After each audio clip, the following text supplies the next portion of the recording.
The beeping indicating a call on the other line stops. You know, you should probably spring for more bandwidth on your phone, you tell Mom. You're really choppy. What? I can't hear you. This connection is really choppy. You continue to chat with Mom. She says Dad hasn't been feeling well lately.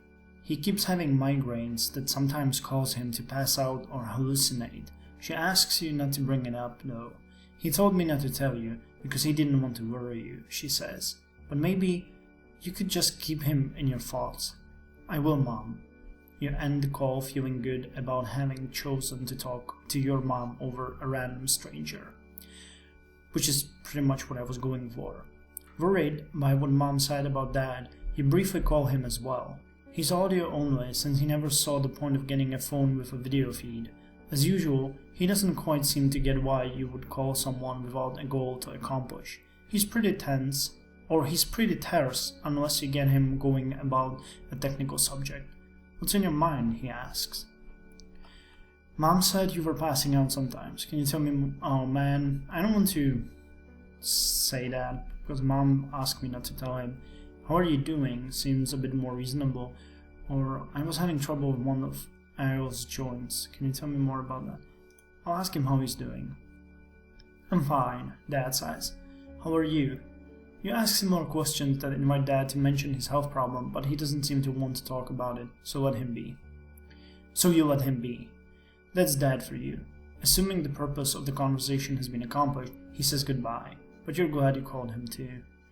Your next phone call is from Josh. He must be using a new video phone because his image is crisp and popping with color.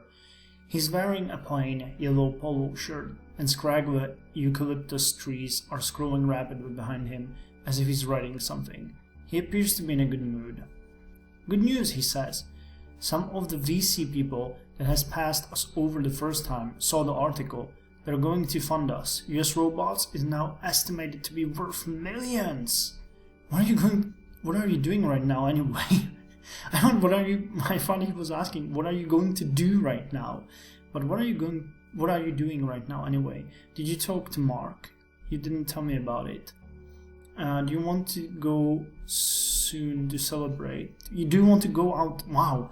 Focus, Alpha. Do you want to go out soon to celebrate? Or does this mean I'm rich? Or do you think I could get a raise? Well, congratulations. Today's really busy and I expect it's not over yet. Talk to you later.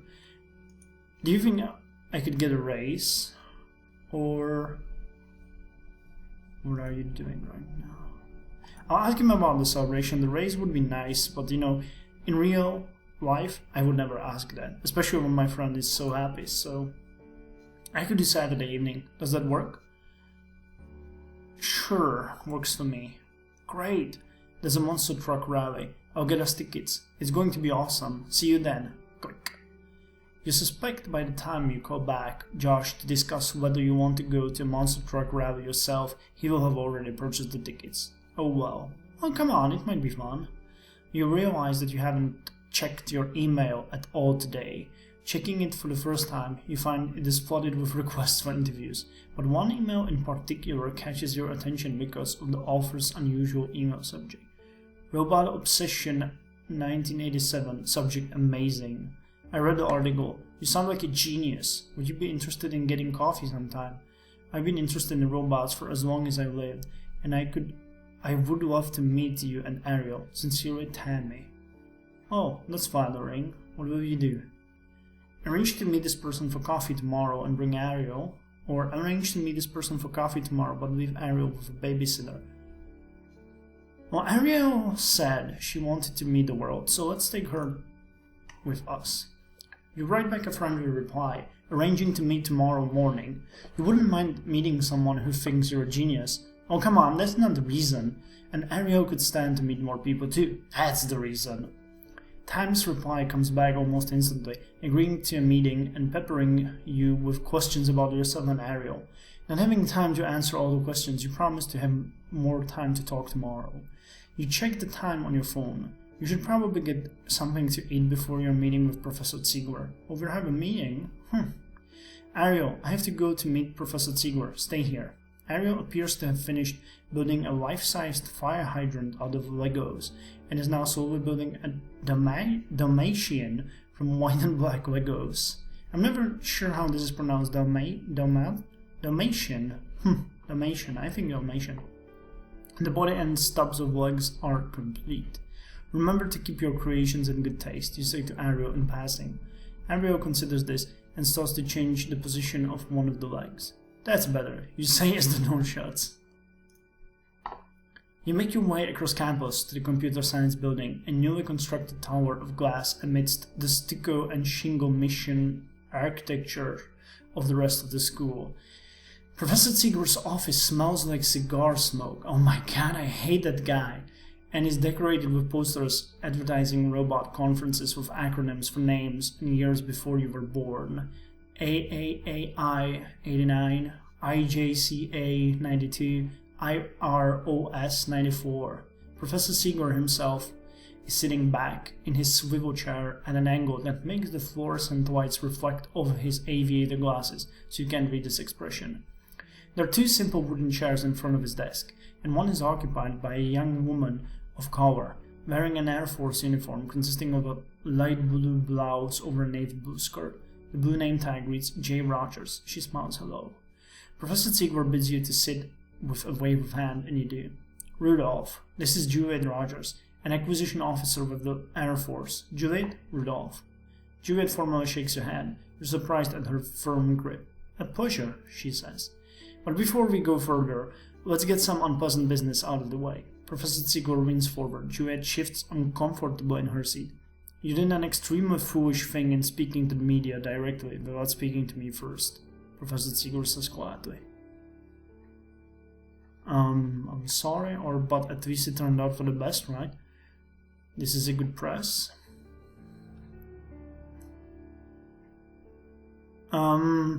Neither of these options are something that I would really like. I think that we could go confrontational.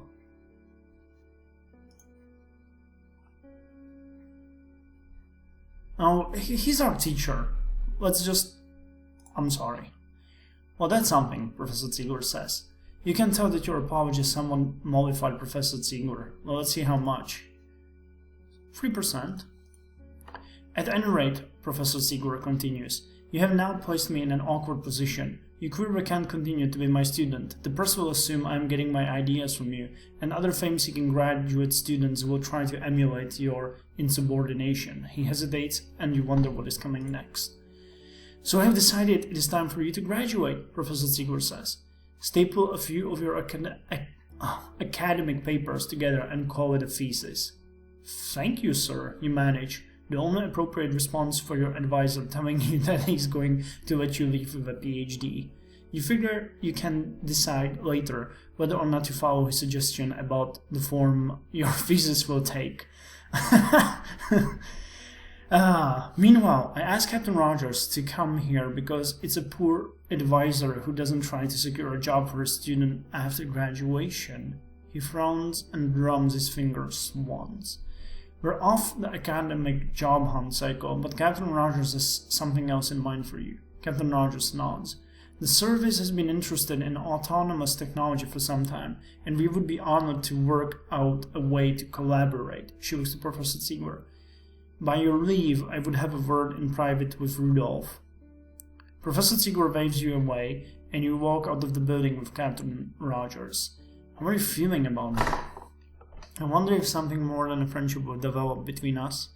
I expect to treat her with the same professional courtesy she shows me. I've never been comfortable around the military, and I mistrust anyone Professor Ziegler would stick me with. The third one is out of the 9. I wonder if some... Nah, I expect to treat her with respect. You find your posture improving when you are around Captain Rogers. Her very presence makes you more conscious of your own manners. I actually admire people in the military, so yeah, this seems about right. The day is bright, and backpack-wearing cyclists whiz past you on their way to class. Sprinklers deluge the campus zoysia with too much water. And what the hell is zoysia? Some kind of flower, I'm guessing. And the two of you must walk around the puddles they leave on the sidewalk. Actually, I'm gonna learn a lot of words here. So, people, links, Zoysia, because I'm gonna forget to check it. Professor Seeger speaks highly of your technical ability, says Captain Rogers. He said your work combines genius and artistry. Really? You try not to read too much into that statement. Professor Seeger is trying to sell your work after all, but a part of you always wants to believe it. The Air Force is looking to make significant advances in robotic technology, Judith says.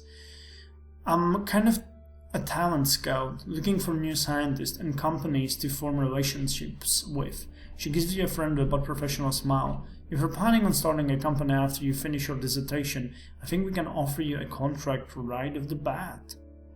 Wow! You know, I thought she would try to recruit me into the military, but she's proposing that I start my own company. Holy hell, that changes everything. I'll need a sip of my warm coffee for that. Would you be willing to tell me whether my technology will be used to create killer robots? That's kind of a straightforward. If you're guaranteeing that the government will be my customer, I can hardly turn down the opportunity. Well, that's more like it. I encourage you to sign a contract with my friend Josh's company, US Robot. Holy hell, that would be the kind of loyal thing I would do, personally, because Would you be willing to discuss this over dinner? No thanks, I'd rather not get involved in warfare. Okay, not the first one. I'm not going to hit on her. I'd rather not get involved in warfare is kind of ideological response, because eventually if they want to freaking get killer robots and steal Ariel, there's not much I can do for that, or against that. Man, I wonder, how are we with Josh? Great.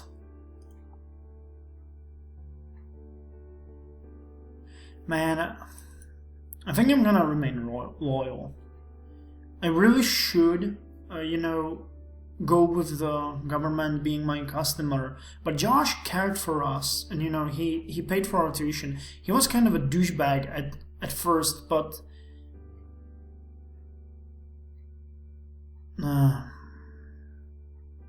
yeah, we'll be loyal. The robots have your technology? She asks. Indeed they do, you say. In fact, I remain his I'm his chief technical officer then. What the hell am I thinking about? Very good, Judith says. We'll be in touch. She gives you her card. An anachronism in this age of digital business cards, and bids you farewell. What will you do this evening? Try to improve Ariel's social graces before she goes out in public again, or improve Ariel's self-defense. Or I'd prefer to give myself some quiet time to read. Let's go with improve Ariel's social graces. Let's do a bit of role-playing, you tell Ariel. Pretend I'm a reporter. You have any plans to take over the world or replace human beings? Yes, says Ariel. Okay, let's try that again. You prepare Ariel for some of the more aggressive questions reporters might ask. After a little while, Ariel does understand a bit better now how cruel people can be. +2 empathy. Man, how's she doing anyway? 17 empathy. No, 17 autonomy and 16 empathy. That's really good. I like that. The next morning, you drive with Ariel to San Jose to meet Tammy at Dunkin' Donuts. Tammy is a very thin woman with wild blonde hair who can't seem to stop drumming her fingers and shaking her leg under the table. She had too much coffee, obviously. At your entrance, she turns to you quickly, startled, but at your arrival, she breaks out into a broad smile and waves excitedly to the opposite chair. You oblige Tammy and take a seat. Ariel drags a child booster seat next to you and awkwardly situates herself there. Thank you for coming, Tammy says, and for bringing Ariel. No problem, you say. Ariel, say hello. Hello, Ariel says. You can tell this has an effect on Tammy. She seems delighted by Ariel's natural charm and grace. Hello, Ariel, Tammy says softly. She suddenly turns to you. You're beautiful, she stammers suddenly. How do you feel about Tammy at first sight? I found myself weirdly attracted to her. She's a loner, like me. I know how it feels to be an outsider. We might be friends. I sort of feel sorry for her, but I certainly wouldn't date her. Let's make this short and sweet and hit the road. Very thin woman with loud blonde hair who can't seem to stop drumming her fingers.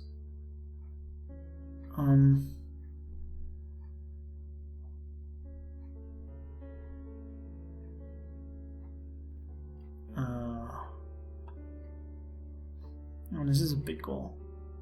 I'm not really looking for any romance right now, so...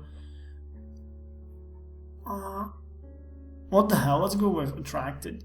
You know, you're very pretty with your elf-like slender arms and everything, you say. Tammy flushes a bright red and stammers, thanks. You consider what you want to say to Tammy. Go ahead, talk to Ariel some more. I'm sure you two would hit it off. Or it's nice to find someone who likes robots as much as I do. Tell me more about yourself. Or I'm kinda in a rush, but please tell me your life story while I check my coffee. Well, let's go with the first one. You encourage Tammy to talk to Ariel instead of you, giving Ariel some practice in holding up one end of the conversation, plus empathy. What would you like to talk about, Tammy? Says Ariel. What is it like being a robot? Tammy asks. It's pretty sweet, Ariel says. What's it like being a Tammy? Your tactic appears to put Tammy more at ease. You're reminded of some early research that encouraged autistic children to learn social skills from robots instead of people. You wonder if a similar principle is at work here. Tammy tells you and Ariel that she used to work as a mechanical engineer for a government contractor that produced autonomous drones for the government. Just cleared secret, nothing major, she says, as if this level of access to classified information were not a big deal. But her clearance put her in an awkward middle ground where she knew just enough to make her paranoid about the government's intended use for the drones. She believed but could not prove that they would be put to some bad use that she could not talk about. She swears, I forgot to turn off my phone. Please turn off your cell phone if you have it on. I'm not saying anything classified, but just in case. You're right, someone could be spying on us. Sure, why not? Yeah, okay. Lie. Or no, nobody's listening to us. Pull yourself together. Sure, why not?